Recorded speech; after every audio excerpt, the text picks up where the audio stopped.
Bonjour. Bonjour à tous. Alors nous sommes toujours dans les Vosges. Aujourd'hui petite balade parce qu'on n'a pas trop le temps.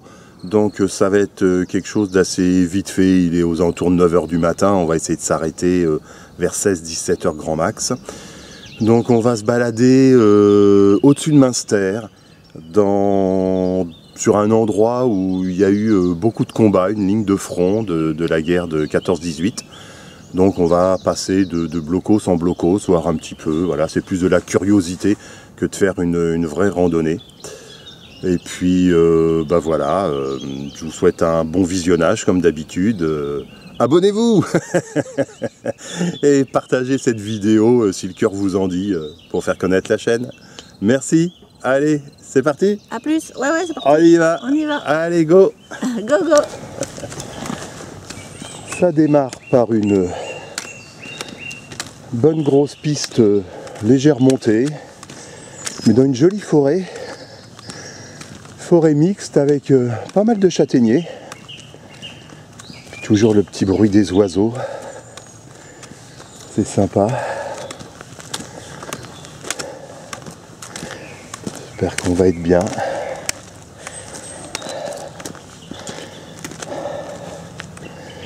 Vraiment joli.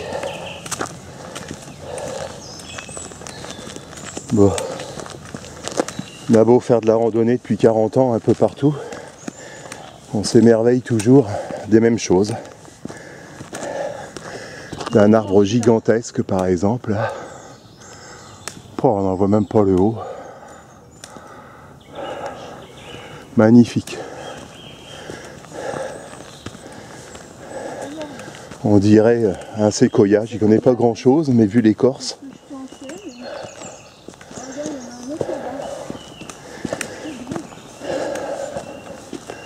Ah, ils sont vraiment beaux. Attends, bah, celui-là, on le voit en entier.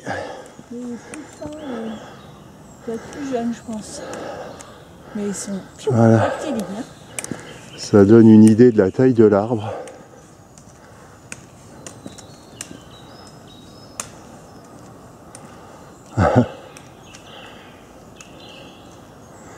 C'est énorme. Là, on retrouve un reste de fortification. C'est tout petit, ça a été en partie écroulé.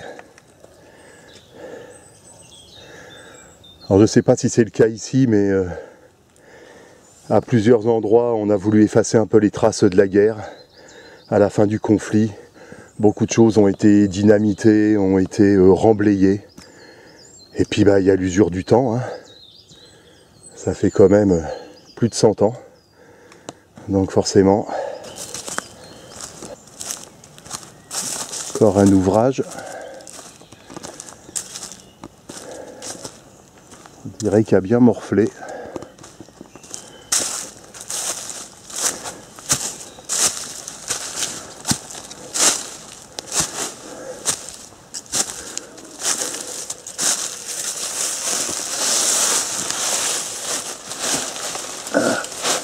Ouais.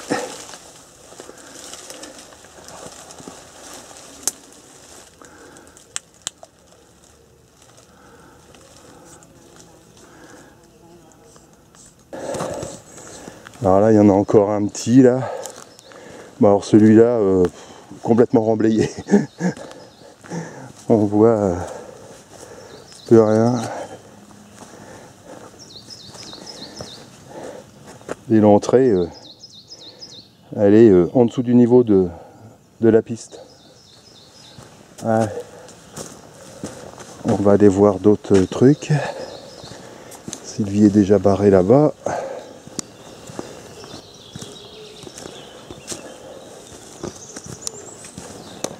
Alors ici on est dans la partie française des combats. Et on va suivre une tranchée fortifiée.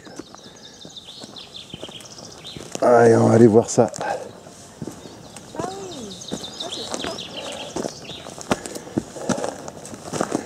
Ah, c'est sympa de nos jours, mais... Voilà. Petits bouts de ferraille qui retiennent le muret.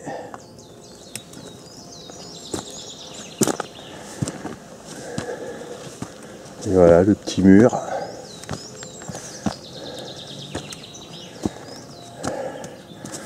Là on voit encore des barbelés et de la ferraille. De la tôle ondulée qui servait à créer les abris.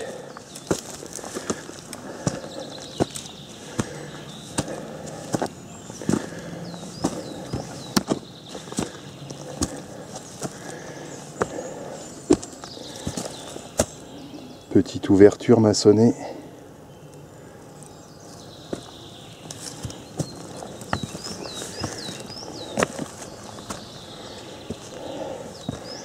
Là, ça donne une idée de la hauteur avec Sylvie.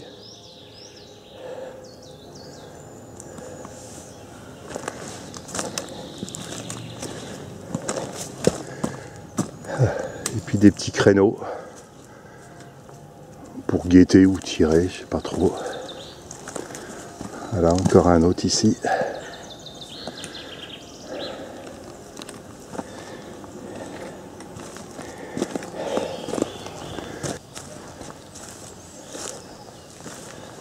Voilà, on est de nouveau sur des lieux de mémoire.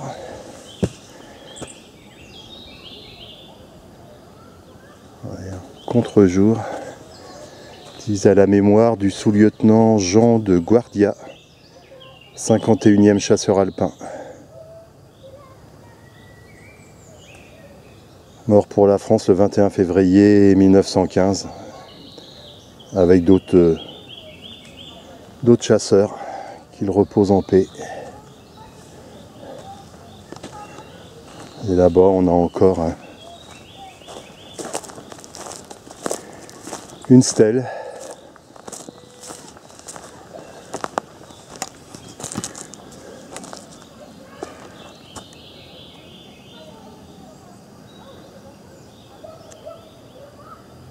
Voilà.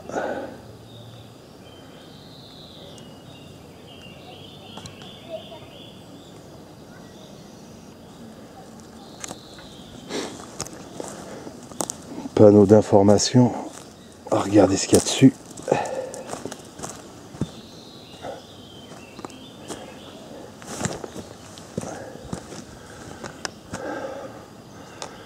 C'est de l'info sur le circuit historique.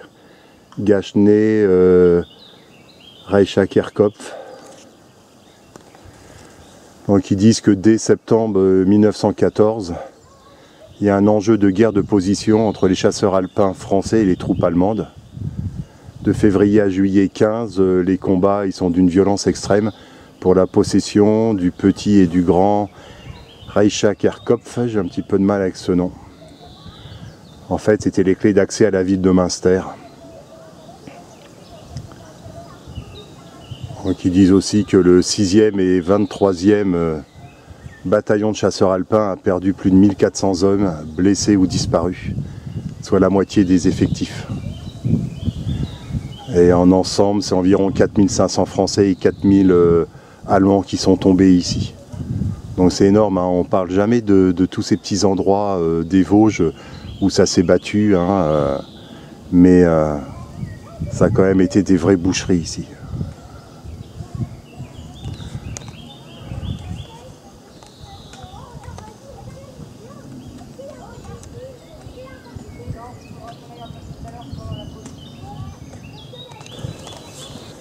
Un joli petit point de vue depuis le col du Sattel.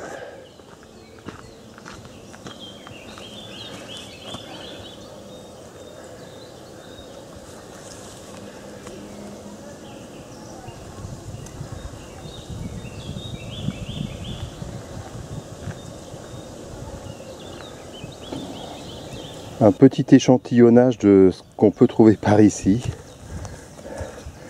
Ah, des restes d'obus, de fusées,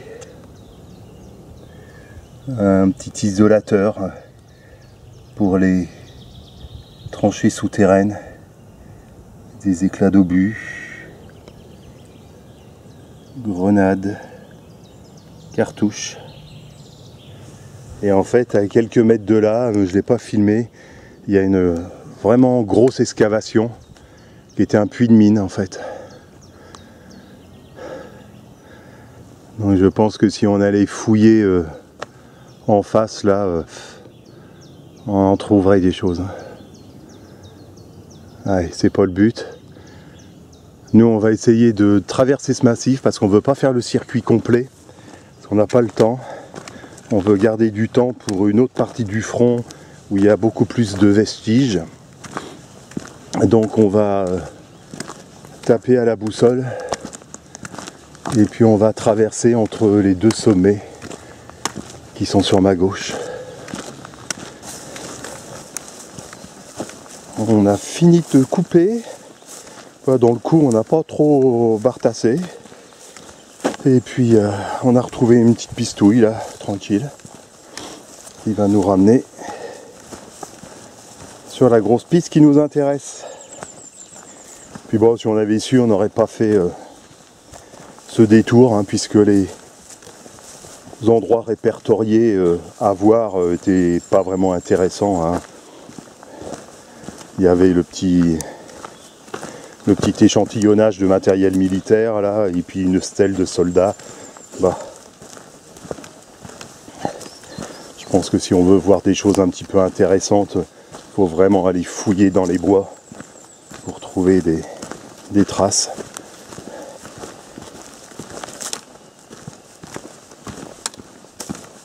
Et ben voilà. On a notre grosse piste en vue. Bah, c'est bien, ça ne nous aura pas fait beaucoup de dénivelé en plus et ça aurait été assez facile.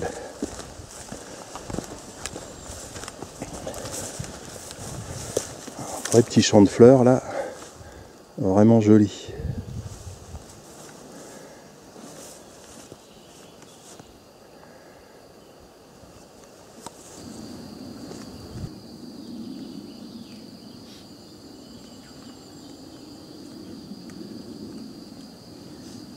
Alors,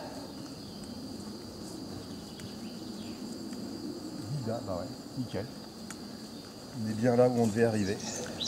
Nous voilà de retour au col du ou de Sattel. On a trouvé une petite table de pique-nique, donc on en profite. D'autant plus qu'on a une vue superbe sur Stosvir, si je dis pas de bêtises. Tout en bas. Voilà, les petites maisons là. Et puis au-dessus, il me semble que c'est la chaîne qui va du Linge jusqu'au Barenkopf. Voilà. Si je me trompe, libre à vous de me le dire dans les commentaires. Allez, on va finir de manger.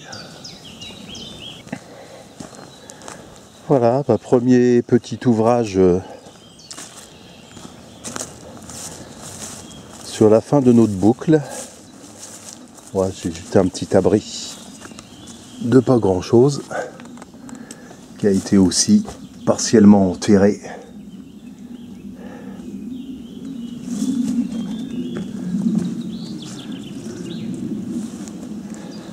Allez, on va continuer, pas grand chose à voir là.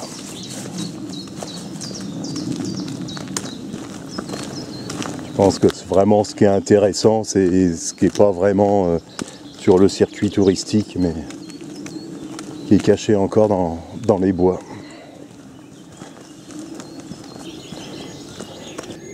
Petite pousse de l'année.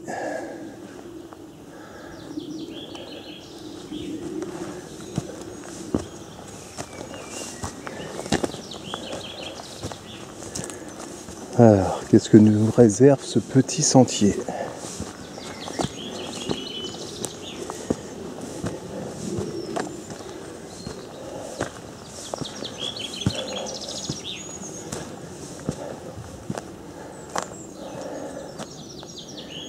Des petits restes de tranchées.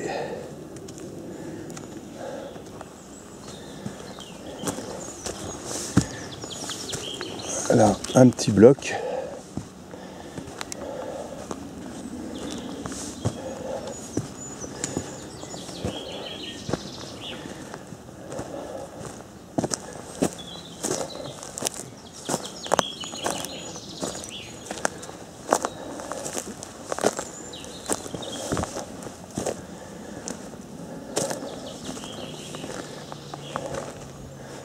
Ah, malheureusement, semi-enterré.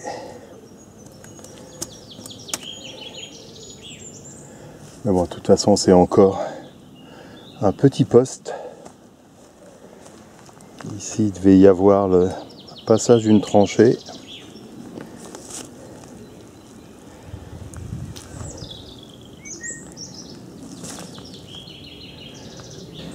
Et puis là, bon, on a un petit cep ou un bolet, je sais pas. Un petit cep peut-être. Et puis là, il y en a encore un autre.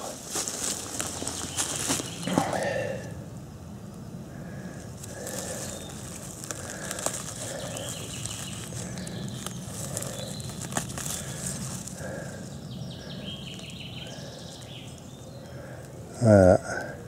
Et comme quoi, on trouve bien des champignons à toutes les saisons.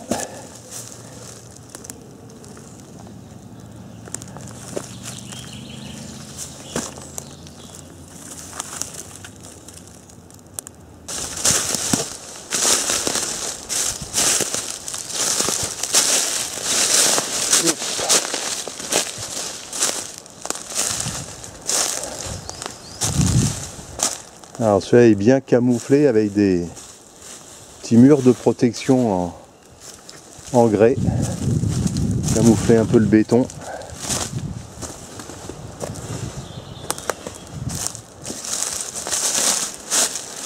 Celui-là au moins il reste suffisamment de hauteur de porte. Ah bah oui. Il y en a qui ont essayé de faire du feu ici.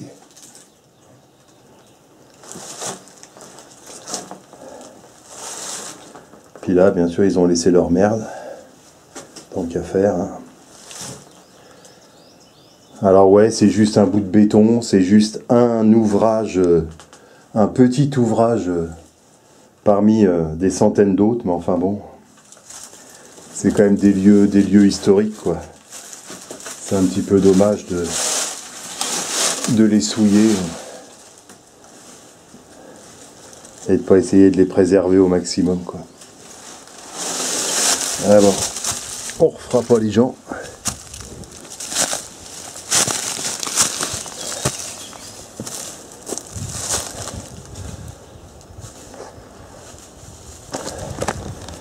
Là, on est sur un autre petit ouvrage.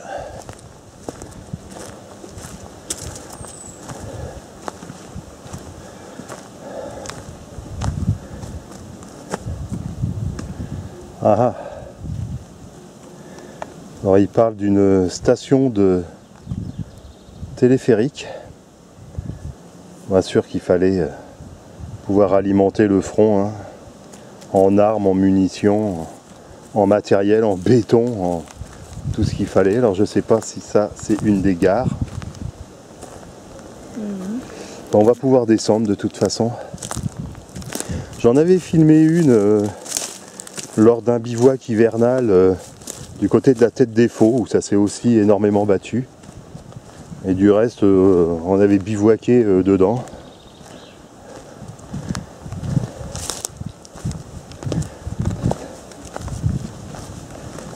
On va descendre voir ça. Hop. Ouais, ben il a morflé aussi celui-là. Il est bien déglingué. Ouais, c'était certainement la gare d'arrivée. Là-haut, on voit les tôles qui ont en partie été arrachées. Récupération d'après-guerre. On avait besoin de métal. Et puis ouais, tout l'arrière, on voit que ça s'est effondré. Avec des gros blocs de béton au sol. Ah, donc ici, il faut s'imaginer toute une machinerie, hein, pour faire fonctionner les câbles. Bon, on voit que le béton est grossier quand même, hein. C'est pas de la super qualité, hein.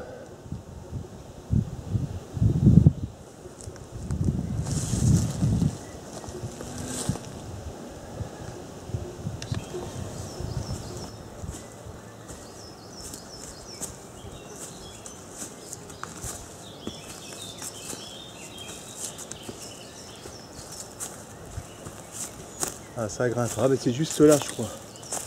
Tu vois quelque chose là-bas. On voit un truc écrit en allemand. Ouais.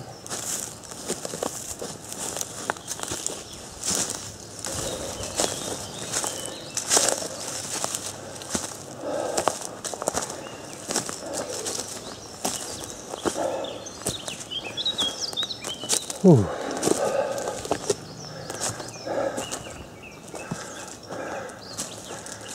Ah, belle petite inscription encore.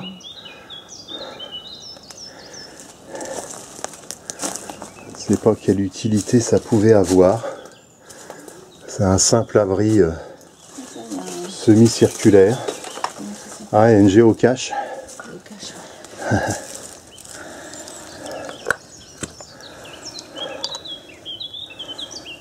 Voilà. Avec deux petits joujoux. Sympa ces machins là. Voilà, donc aucune idée à quoi pouvait servir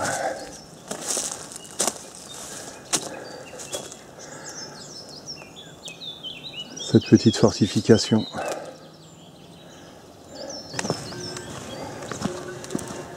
Et voilà, on est de retour au premier ouvrage qu'on avait vu. Nous étions partis par ce petit sentier là. Alors dans le coup, ben, pas vu l'hôpital. Non. Bon, j'essaierai de trouver une photo et puis de la mettre. Mais de toute façon, c'est ce que je disais avec Sylvie tout à l'heure, on est trop près maintenant de la du premier village ou de la première ville pour qu'ils aient mis un petit hôpital ici. Je pense vraiment que l'hôpital devait être plus près des lignes, de la ligne de front. Le dernier bout de chemin pour rejoindre le parking est vraiment sympa. On a quitté un petit peu ces grosses pistes. Un joli petit sentier à l'ombre. Ça fait vraiment du bien. Ah, on est bien là. Ouais, c'est agréable. Ouais. Là, ça chauffe quand même. Hein. Là, il s'est mis à faire chaud tout d'un coup. Là. Ouais, puis on n'est pas encore habitué à cette chaleur. Hein. Le vent a l'air d'être tombé un peu. Bon, on est plus bas aussi, hein. On est plus encaissé. Ah, ouais. Donc peut-être un petit peu moins soumis au vent. Ouais. Oh, dans le coup, c'est un petit peu dommage. On n'aura pas vu ce qu'on souhaitait voir. Et voilà, on n'avait pas trop le temps non plus de fouiller, d'aller à droite, à gauche, de retourner.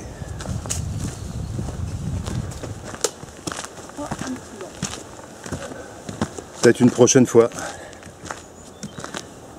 Wow, les escaliers. Toc toc toc toc toc toc toc. Et on rembraye là-dessus. Jusqu'au parking.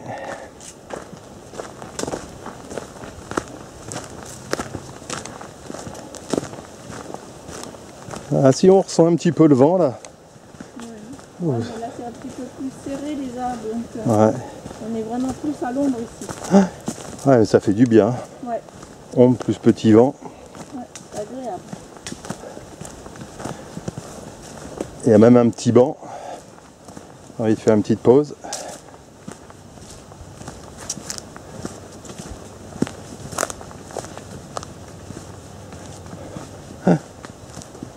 Alors, peinture fraîche, ça doit dater d'il y a un sacré bout de temps.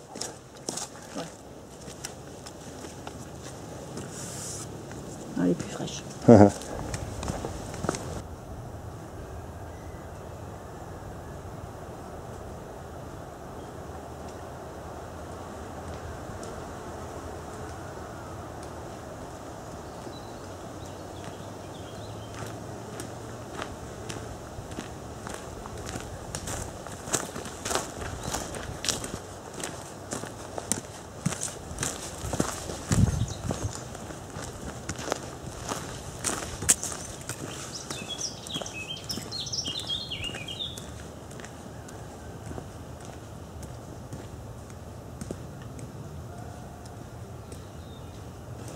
Ah, regarde. Il y a de l'eau. Une petite source. Ouais. C'est tellement rare de voir un peu d'eau dans les Vosges.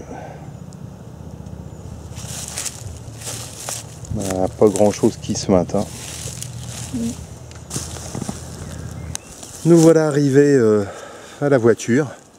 Dedans, je sais pas combien de degrés il fait, il faudrait que je regarde, mais intenable. Alors que je suis allé ouvrir un peu les portes et les fenêtres, et puis on va faire un petit débrief vite fait à l'ombre.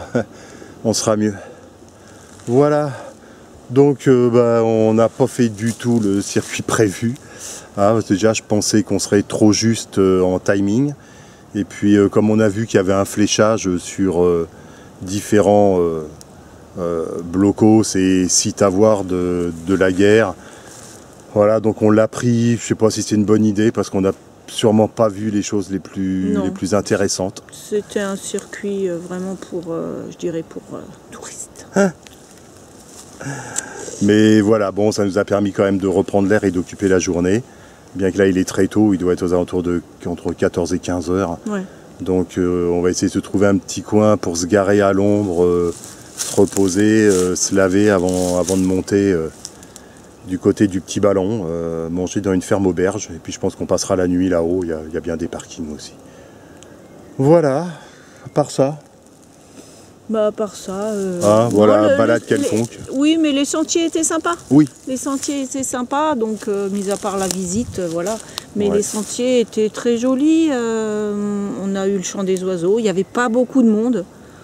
On n'a pas croisé beaucoup de randonneurs. On était tranquille. L'histoire intéresse plus grand monde. Ouais, peut-être. Bon, c'est vrai que côté intérêt et historiquement parlant, il y a des sentiers balisés qui vont aussi sur des champs de bataille dans la région et dans les Vosges, qui sont beaucoup plus intéressants. Le Hartmann-Willerkopf, le Linge, Orode, tous ces coins-là sont beaucoup plus fournis, même en plaine, Burnop, le Haut, c'est vraiment des trucs intéressants et beaucoup mieux mis en valeur. Là, je pense qu'il faut jouer les explorateurs et aller fouiller, mais il y a une sacrée dénivelée et puis il y a tellement de kilomètres carrés qu'il faut savoir où chercher, je pense. Voilà, j'espère que vous avez apprécié cette vidéo quand même. Et puis à la prochaine. Ciao, ciao. À bientôt.